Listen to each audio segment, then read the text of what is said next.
كثيرا.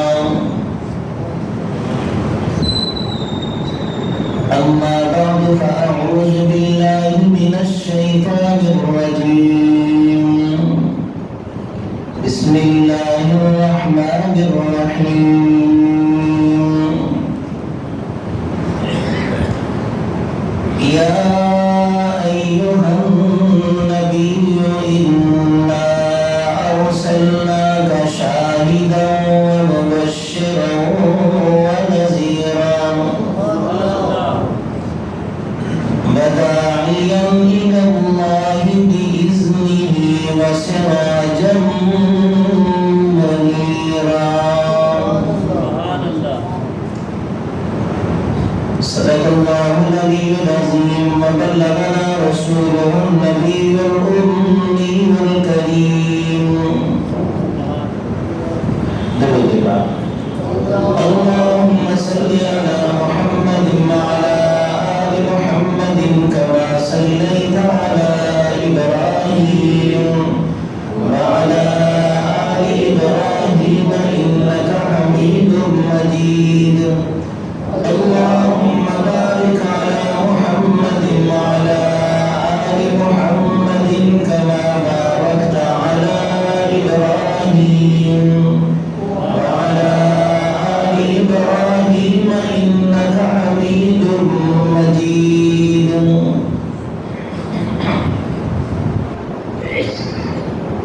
محترم سامعین کرام اور حاضرین محفل،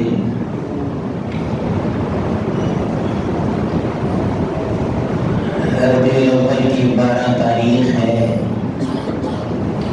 جمعۃ المبارک کا دن ہے. تاریخ اسلام میں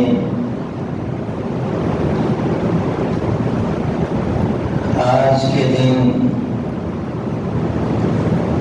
یعنی 12 ربیع الاول کو امام الانبیاء محبوب کبریاء حضرت محمد مصطفیٰ صلی اللہ تعالی علیہ وسلم کی ولادت ہوئی. ہمارا عقیدہ ہے جس سال نبی کریم علیہ السلام تشریف لائے وہ سال دنیا کے تمام سالوں میں عظیم تر ہے. جس مہینے میں آپ علیہ السلام تشریف لائے اس مہینے جیسا ربیع الاول قیامت تک دوبارہ نہیں آ سکتا. جس دن نبی کریم علیہ السلام نے دنیا میں قدم رکھا اس دن سے بڑھ کر یا اس دن جیسا جب سے کائنات بنی اس وقت سے لے کر کائنات کے فنا ہونے تک ایسا دن دوبارہ نہیں آ سکتا. وہ وقت بھی سب سے اعلیٰ، وہ گھڑی بھی سب سے اعلیٰ. نبی کریم علیہ السلام نے خود ارشاد فرمایا خیر القرون قرنی ثم الذین یلونہم ثم الذین یلونہم.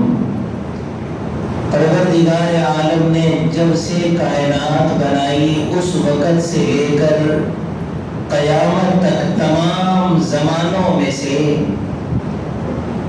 جو زمانہ دنیا میں میرے آنے کا ہے سب سے افضل بنا دیا. اور اتنا فضیلت والا زمانہ ہے کہ پروردگار عالم اس زمانے کے شام کی قسم بھی کھاتے ہیں، اس زمانے کے صبح کی قسم بھی کھاتے ہیں. پروردگار عالم اس زمانے کے عصر کی قسم بھی کھاتے ہیں. پروردگار عالم اس زمانے اور اس وقت اور اس جگہ میں شہر کی قسم بھی کھاتے ہیں. کبھی فرمایا والضحیٰ، کبھی فرمایا واللیل، کبھی فرمایا والعصر. یہ اتنا محبوب زمانہ ہے کہ اس جیسا وقت اور گھڑی اور زمانہ دوبارہ نہیں آ سکتا. اور نبی کریم علیہ السلام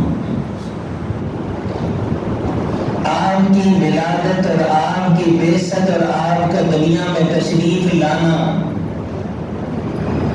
اس کا ذکر، اس کو سننا اور سنانا، یہ ہمارے لیے باعث عبادت اور باعث رضائے خداوندی قرار دیا گیا۔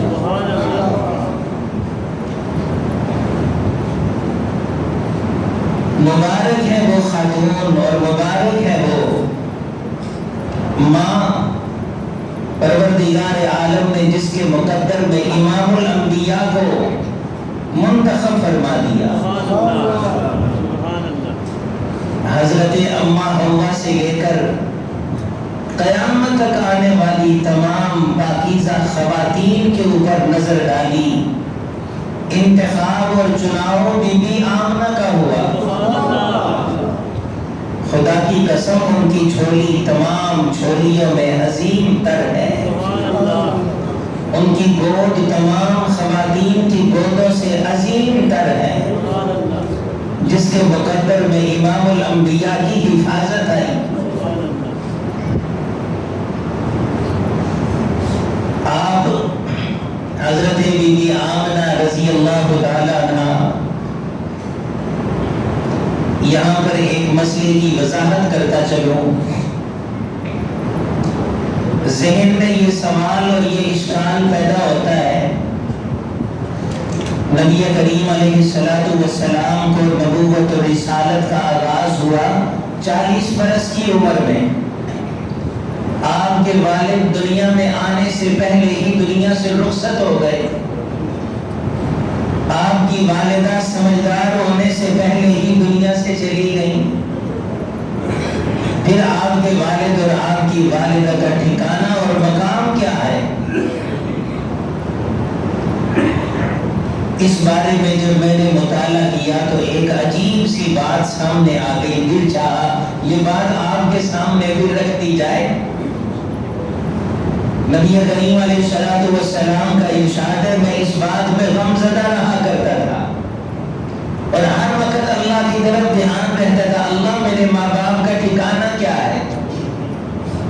میرے ماں باپ تو اسلام قبول کرنے سے پہلے ہی دنیا سے چلے گئے، اللہ وہ کہاں پر ہوں گے؟ فرمایا نبی کریم علیہ السلام نے، پروردگار عالم کی طرف سے مجھے حکم ملا اپنے باپ کی قبر پہ جاؤ۔ جب میں وہاں پہنچا، پروردگار عالم نے میرے باپ کو دوبارہ زندہ کیا اور وہ مجھ پر ایمان لائے۔ پھر فرمایا اب اپنی ماں کی قبر پہ جاؤ۔ جب میں وہاں پہنچا تو پروردگار عالم نے چند لمحوں کے لیے ان کو دوبارہ زندگی عطا کی اور وہ مجھ پر ایمان لائے، میرا کلمہ پڑھا اور مجھ پر ایمان، مجھے نبی اور رسول مان کر دوبارہ اس دار فانی سے رخصت ہو گئے۔ اس سے ثابت ہوتا ہے وہ بھی جنتی، اعلیٰ جنت میں، جس کی مقدر میں حضور علیہ السلام کی حفاظت آئی ہو، اس کا ٹھکانہ سوائے جنت کے اور ہو بھی کیا سکتا ہے؟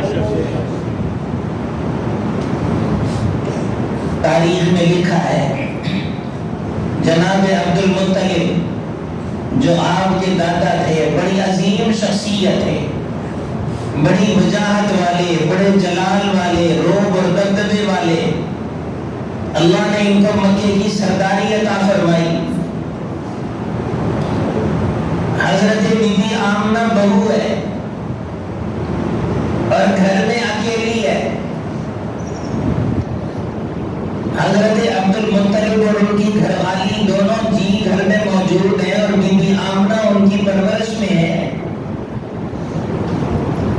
گھر میں تشریف لائے، گھر والی نے کہا آج میں نے آپ سے ایک بات کرنی ہے۔ پوچھا کون سی بات ہے؟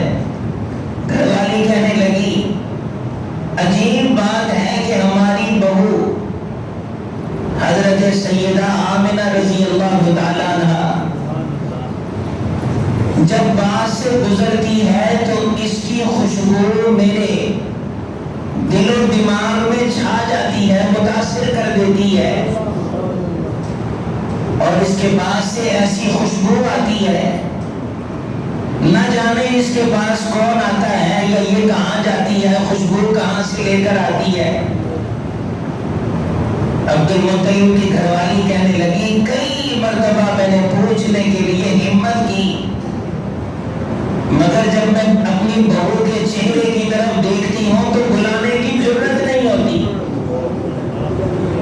میرے اوپر ایسا روب آ جاتا ہے، ایسا دبدبا چھا جاتا ہے، پوچھنے کی ہمت نہیں ہوتی۔ آپ سسر بھی ہیں، والد بھی ہیں، بڑے بھی ہیں، سرپرست بھی ہیں، آپ پوچھیں۔ حضرت عبد المطلب بولے میں تمہیں کیا بتلاؤں، آج میں بھی اس بات سے بڑا پریشان ہوں، یہ اگر اپنی ضرورت کے لیے کنویں پہ پانی بھرنے کے لیے باہر اپنی سہیلیوں کے ساتھ جاتی ہے، جس راستے سے گزرتی ہے شام تک وہاں سے خوشبو اور وہاں پر عطر کی خوشبو مہکتی رہتی ہے۔ میرے ملنے والے، میرے پاس اٹھنے بیٹھنے والے مجھ سے سوال کرتے ہیں عبد المطلب تمہاری بہو خوشبو کہاں سے لاتی ہے؟ یہ جہاں جاتی ہے وہاں سے وہ گلیاں، وہ بازار، وہ جگہ معطر ہو جاتی ہیں۔ گھر والی کہنے لگی صرف یہیں تک نہیں، اگر یہ غسل خانے سے نہا کر آئے تو شام تک غسل خانہ مہکتا رہتا ہے، اور اپنے بستر سے اٹھ کر آئے لوگوں کا بستر تو متعفن ہوتا ہے لیکن ہماری بہو کا بستر تو خوشبوؤں سے معطر ہوتا ہے، سارا کمرہ جو ہے وہ خوشبو سے بھرا ہوتا ہے۔ آپس میں مذاکرہ چل رہا ہے میاں بیوی کا، ساس اور سسر کا۔ بالآخر حضرت عبد المطلب نے ہمت کی اور بلا لیا بہو آمنہ، جی ابا حضور ادھر ہمارے پاس آؤ، تشریف لے آئی۔ آمنہ یہ تو بتلاؤ ہمیں معلوم ہے کہ تم بازار نہیں جاتی، تمہارے پاس آتا کوئی نہیں، مگر تمہارے پاس سے خوشبو کس بات کی آتی ہے؟ اور خدا کی قسم میں نے دنیا کے عطر دیکھے، یمن کا عطر دیکھا، شام کا عطر دیکھا، ہند کا عطر دیکھا، آج تک کسی عطر میں ایسی خوشبو اور مہک نہیں جو تیرے پاس سے آتی ہے، بتلا تو صحیح یہ عطر تجھے ملتا کہاں سے ہے؟ عبد المطلب نے سوال کر دیا حضرت بی بی آمنہ سے، پوچھ لیا۔ حضرت عباس رضی اللہ تعالیٰ عنہ فرماتے ہیں حضرت آمنہ زارو قطار رونے لگی، آنکھوں سے آنسو جاری ہو گئے، روتے روتے عرض کرنے لگی ابا جان یہ میرا معاملہ نہیں، یہ میرا معاملہ نہیں، خدا کی قسم جب سے پروردگار عالم نے مجھے یہ امانت سونپی ہے میرے ہر چیز سے خوشبو مہکتی ہے۔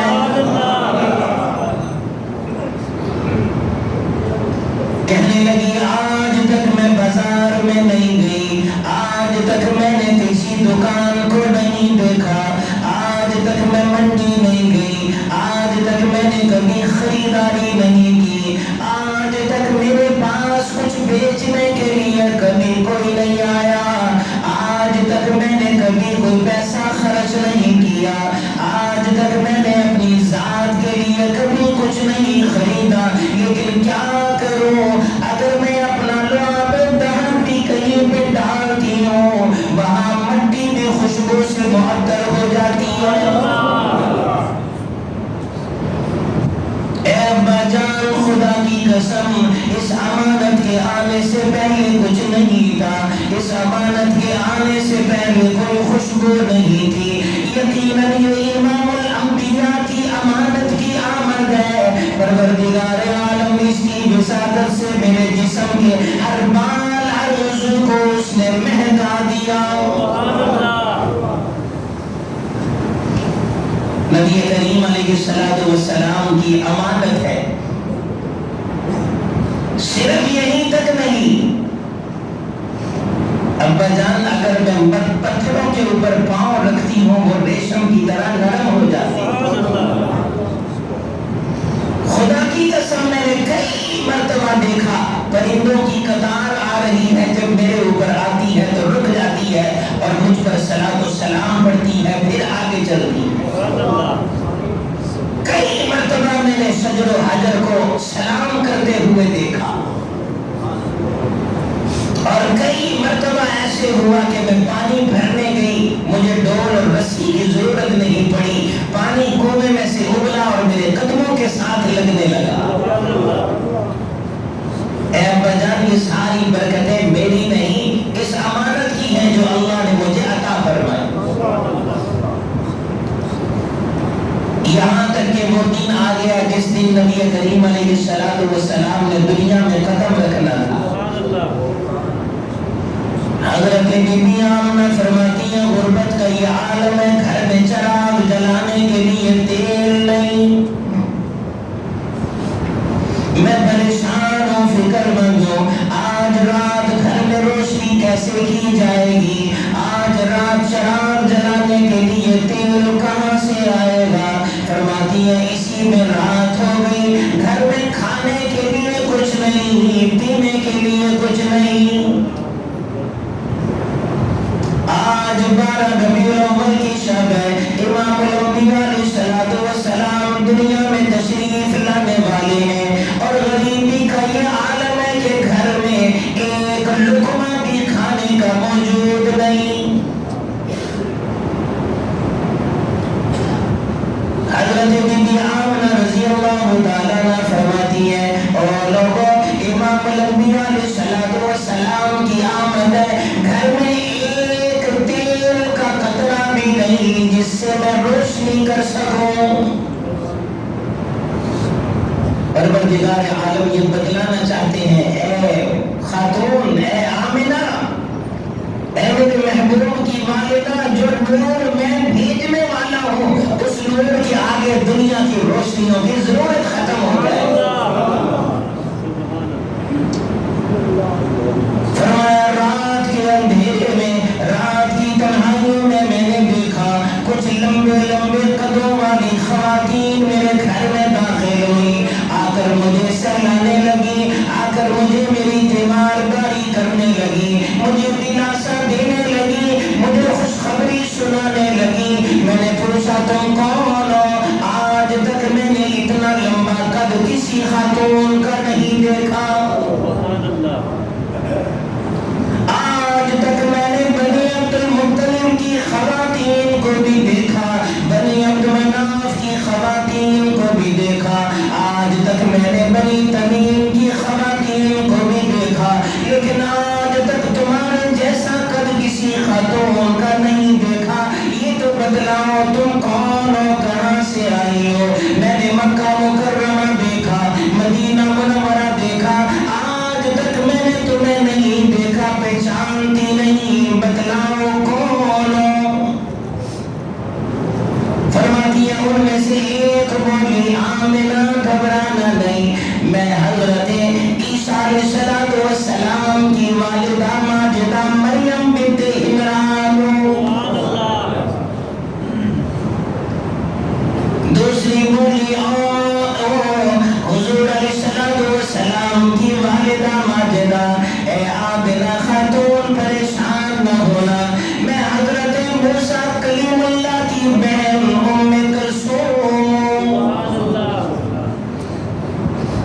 اور تیسری بولی، اے آمنہ پریشان نہیں ہونا، میں فرعون کی بیوی حضرت آسیہ ہوں، جس کو پروردگار عالم نے ساری زندگی فرعون کے چھونے سے بھی محفوظ رکھا۔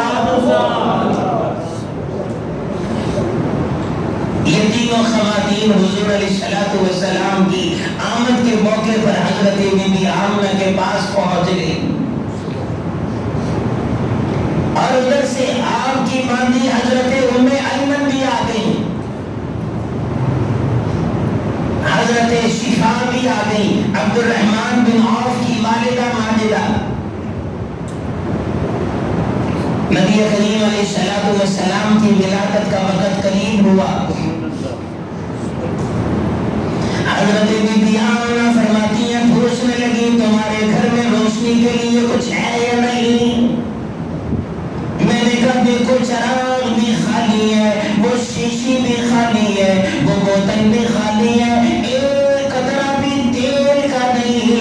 کو جلا کر میں روشنی کر سکوں. فرمایا اسی وقت پروردگار عالم کی قدرت معجزن ہوئی، پروردگار عالم کی نظر رحمت ہوئی. میرا کمرہ نور سے منور ہونے لگا، میرا کمرہ نور سے بھرنے لگا، میرا کمرہ روشنی سے منور ہونے لگا. صرف کمرے میں نہیں، میں نے جھانکا وہ روشنی صحن میں پہنچنے لگی، صرف صحن میں گئی وہ روشنی حرم کے اندر پھیلنے لگی. اس روشنی نے میرے کمرے کو بھی روشن کر دیا، اس نور نے میرے صحن کو بھی منور کر دیا، اس نور نے سارے حرم کو منور کر دیا. میں روشنی کے پیچھے پیچھے نظر گھما رہی ہوں، وہ روشنی پھیلتی جا رہی ہے. حضرت بی بی آمنہ فرماتی ہیں خدا کی قسم اس نور میں نے کیسر اور کسرا یعنی شام اور بصرہ کے محلات کے میناروں کو بھی دیکھ لیا. ایسی کائنات میں نور پھیلا. حضرت بی بی آمنہ فرماتے ہیں یہ نور ساری کائنات میں اس نے مشرق اور مغرب کو روشن کر دیا. اور یقیناً یہ وہی نور ہے جس کے بارے میں نبی کریم علیہ الصلوۃ والسلام یہ فرمایا کرتے تھے اول ما خلق اللہ نور یا جابر ان اللہ خلق قبل الاشیاء نور نبی کا بنوره. اللہ نے سب سے پہلے نور پیدا کیا، پھر اس نور سے اے جابر بن عبداللہ تیرے نبی کی روح کو پیدا کیا. یہ وہی نور ہے جس کے بارے میں پروردگار عالم قرآن مجید میں فرماتے ہیں کہ ہم نے اس قرآن میں وہ نور ہدایت نازل کیا. یہ وہی نور ہے جس کی حضور علیہ الصلوۃ والسلام اکثر تمنا کیا کرتے. صحابہ کرام فرماتے نبی کریم علیہ الصلوۃ والسلام نے جھولی پھیلا لی، ہاتھ بلند کر دیے اور دعا کرنے لگے اللہم اجعل بصری نورا، اللہ میری آنکھوں کو نور بنا دے. اللہم اجعل اذنی نورا، اللہ میرے کانوں کو نور بنا دے. اللہم اجعل لسانی نورا، اللہ میری زبان کو نور بنا دے. اللہم اجعلنی نورا، اللہ میرے پورے کے پورے وجود کو نور بنا دے. اے پروردگار عالم جس کے کان میں میرے نور نورانی زبان کی آواز پہنچے، وہ کان بھی ہدایت پہ آ جائیں. جو اپنی آنکھوں سے مجھے نورانی وجود کو دیکھ لے وہ خود بھی ہدایت پہ آ جائے. یہ نور ہدایت ہے. میں اکثر کہا کرتا ہوں اور نور اور بشر کا جھگڑا کرنے والوں، نبی کریم علیہ الصلوۃ والسلام کو صرف نور کہنا یہ بھی گستاخی ہے، صرف بشر کہنا یہ بھی گستاخی ہے. حضور علیہ الصلوۃ والسلام باطنی اعتبار سے نور ہی نور ہیں اور ظاہری اعتبار سے بشر نہیں افضل البشر ہے. پروردگار عالم قرآن مجید میں فرماتے ہیں لو کانا، اگر اس ساری کائنات میں کوئی اور مخلوق رہتی ہوتی، نوری فرشتے رہتے ہوتے تو میں نبی بھی نور بھیجتا، لیکن انسان ہے اس لیے نبی بھی افضل الانسان آ رہا ہے. حضور کی وجہ سے ہی تو ہمیں فضیلت ملی. اس ساری کائنات میں انسانیت کو جو مقام ملا یہ نبی کریم علیہ الصلوۃ والسلام کے صدقے ہی تو ملا. اس لیے یہ جھگڑا ختم کر دو. آپ نور بھی ہیں، بشر بھی ہیں، افضل النور ہیں. ایسا نور نہیں جو جبریل، میکائیل، اسرافیل، عزرائیل، بلکہ ان نوریوں کا بھی سردار ہے، ان سے بھی افضل ہے. جس طرح وہ افضل البشر ہیں اسی طرح افضل النور ہے. اور اس چیز میں عوام کو مت الجھاؤ. حضرت بی آمنہ فرماتی میں نے اس نور سے ساری کائنات کو منور دیکھا، ساری کائنات روشن ہو گئی. بتلا دیا ہے بی بی آمنہ تیرا فرزند یہ عام معمولی بچہ نہیں، جب یہ بات کرے گا تو اس کی بات کی طاقت وہاں وہاں تک جائے گی جہاں جہاں تک تم نے نور کو جاتے دیکھا۔ اور تاریخ میں لکھا ہے حضرت بی بی آمنہ نے نور جہاں تک پھیلا دیکھا، حضور علیہ السلام کی زندگی میں ہی دین اور اسلام وہاں تک پہنچ چکا تھا۔ پروردگار عالم نے وہاں تک آپ کی زندگی میں ہی دین کو غلبہ عطا کر دیا۔ حضرت بی بی آمنہ کے دل میں خیال آیا میں بھی تو دیکھوں میرا نور نظر کیسا ہے، میرا لفظ جگر کیسا ہے، میرا فرزند کیسا ہے، نومولود کیسا ہے۔ حضرت بی بی آمنہ رضی اللہ تعالیٰ عنہ فرماتی ہے میں محمد الرسول اللہ صلی اللہ تعالیٰ علیہ وسلم کو پکڑنے کے لیے لگی، میں دیکھ کر حیران ہو گئی امام الانبیاء علیہ السلام کا سر سجدے میں موجود ہے۔ فرمایا میں نے جلدی سے سیدھا کیا، نبی کریم علیہ السلام کے ہاتھوں کو دیکھا، خدا کی قسم میں حیران ہو گئی۔ آپ علیہ السلام نے دائیں ہاتھ کی ساری انگلیوں کو بند کر کے شہادت کی انگلی سے آسمانوں کی طرف اشارہ کر دیا، اور اتنی سی عمر میں اپنے ہونٹ ہلانے شروع کر دیے، اپنے لب حرکت کرنے شروع کر دیے۔ حضرت بی بی آمنہ فرماتی ہے میں نے کان لگا کر سننے کی کوشش کی، اتنی سی عمر میں بچہ کیا کہہ رہا ہے، اتنی سی عمر میں یہ نومولود کیا کہہ رہا ہے، اتنی سی عمر میں میرا نور نظر کیا فرما رہا ہے۔ زبان سے یہ الفاظ جاری تھے، انگلی سے آسمانوں کی طرف اشارہ تھا، زبان سے فرما رہے تھے الحمدللہ کثیرا سبحان اللہ بکرۃ واسیلا۔ زبان مبارک پہ یہ کلمات جاری تھے، اللہ اکبر کبیرہ، اور میں ساری کائنات سے ہر کسی کی بڑھائی ختم کر کے خدا وحدہ لا شریک کی بڑھائی ثابت کرنے کے لیے آ چکا ہوں۔ سب سے پہلا کلمہ اور جملہ جو نبی کریم علیہ السلام کی زبان مبارک سے نکلا اللہ اکبر کبیرہ، وہ اللہ سب سے بڑا ہے۔ خانہ کعبہ میں 360 بت رکھ کر پوجنے والوں اللہ اکبر کبیرہ یہ صدائیں بلند کرنے والا آ چکا ہے۔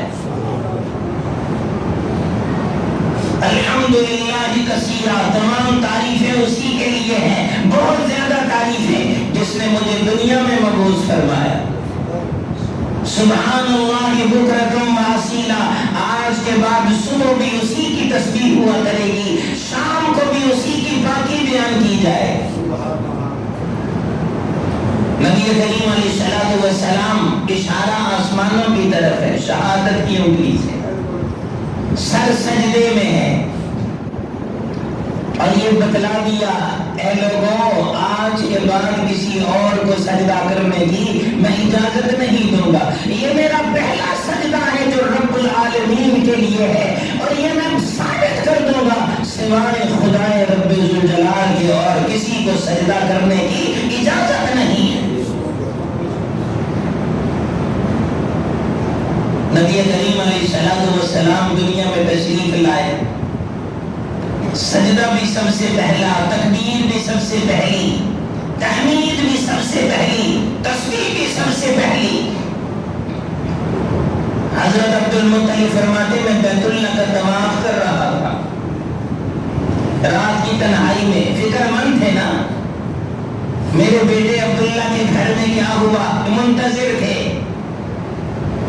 فرماتے بیت اللہ کا طواف کر رہا ہوں، طواف کرتے کرتے میں نے دیکھا ایک ایک کر کے بیت اللہ کے تمام بت زمین پر اونڈے ہو گر چکے ہیں، لوگ بھاگے چلے آئے، یہ ہمارے دیوتاؤں کو کس نے گرا دیا، ہمارے معبودوں کو کس نے گرا دیا، ہمارے خداؤں کو کس نے ملیا میٹ کر دیا، یہ کون آ گیا؟ خبریں پہنچ گئی، پھیل گئی یہ خبر، مکانے والا کہنے لگا عبد المطلب صرف مکہ کے بت نہیں، خدا کی قسم شام کے بت بھی اس رات سرنگوں ہو چکے تھے، مصر کے بت بھی اس رات سرنگوں ہو چکے تھے۔ پروردگار عالم نے ساری کائنات کے بتوں کو زمین کے اوپر گرا دیا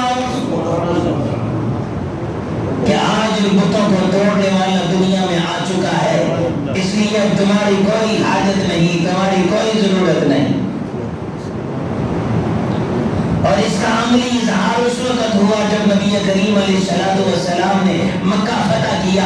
آپ نے اپنا عصا لیا، لاٹھی لی، ہر بت کی گردن پہ رکھی اور فرمایا جاء الحق وزهق الباطل ان الباطل كان زهوقا، حق آ چکا ہے، باطل مٹ چکا ہے، باطل کے مقدر میں ہی مٹنا ہے۔ یہ فرماتے اور لاٹھی سے اس بت کو زمین پر گراتے، وہ گرتے ہی ریزہ ریزہ ہو جاتا۔ حضرت عبد المطلب فرماتے ہیں حیرانگی کی بات تو یہ تھی کہ سارے بت زمین پر اوندے منہ گرے ہوئے ہیں، اگر ہم کسی بت کو اٹھا کر سیدھا کرتے ہیں پھر وہ گر جاتا ہے۔ ساری رات کوئی بت بھی اپنے گھٹنوں پر، اپنے پاؤں پر کھڑا نہیں رہ سکا۔ اور تاریخ میں لکھا ہے یہ جو نجومی اور کاہن ہے نا، غائب کی خبریں بتانے والے، یہ اس زمانے میں بہت زیادہ تھے اور باقاعدہ شیاطین کے ساتھ یہ رابطے میں تھے، اور شیطان، جنات، شیاطین آسمانوں سے فرشتوں کی محفلوں کی خبریں چوری کر کے آ کے کاہنوں اور نجومیوں کو بتلایا کرتے تھے۔ جس دن نبی کریم علیہ السلام کی ولادت ہوئی، اسی دن پروردگار عالم نے آسمان پر ایک ستارہ منتخب کر دیا، ایک ستارہ مزین کر دیا۔ والسماء والطارق وما ادراک ما الطارق النجم الثاقب ان كل نفس لما علیہا حافظ۔ پروردگار عالم نے وہ ستارہ منتخب کر دیا۔ آج کے بعد کوئی شیطان آسمانوں پہ آئے نا خبریں چرانے کے لیے، یہ شہاب الثاقب اس کا پیچھا کرتا ہے، اس کو جلا کے راکھ کر دیتا۔ یہ ہمیں بھی نظر آتا ہے، کبھی کبھی آسمانوں پر دیکھیں تو چلتا ہوا نظر آتا ہے۔ نبی کریم علیہ السلام کی ولادت سے پہلے نہیں تھا، آپ علیہ السلام کی ولادت ہوئی تو یہ شہاب الثاقب آسمان پر